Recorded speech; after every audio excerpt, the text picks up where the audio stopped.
Засучив рукава, они строили города, возводили крупные предприятия, работали в полях. Для молодежи это был не только способ заработать, но и возможность завести новые знакомства, проявить себя. История 60-летнего движения студенческих отрядов – это во многом личная история. Для кого-то это воспоминания о молодости, первой любви, песни у костра и первая же зарплата. Вот как раз новые отряды, 987 человек.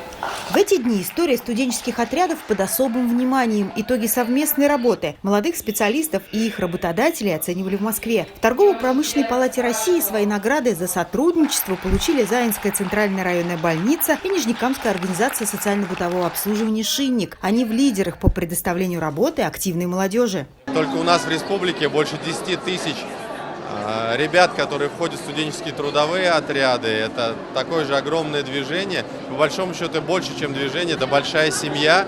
130 студентов из республики гостят в эти дни в Москве и принимают участие в познавательных мастер-классах, встречах, ну и, конечно, в главном мероприятии в Кремлевском дворце. Свыше 6 тысяч студентов и ветеранов движения со всех уголков страны, СНГ и Балтии собрались по общему поводу.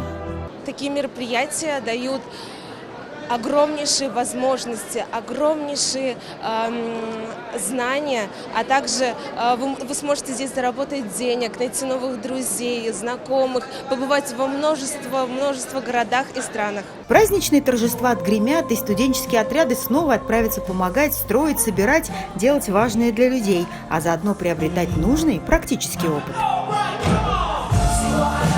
Дина Газалиева, Ильяс Батыргалиев, Матвей Шинкаренко, ТНВ, Москва. Смотрите все новости дня, программы и фильмы в наилучшем качестве на YouTube-канале ТНВ. Подписывайтесь.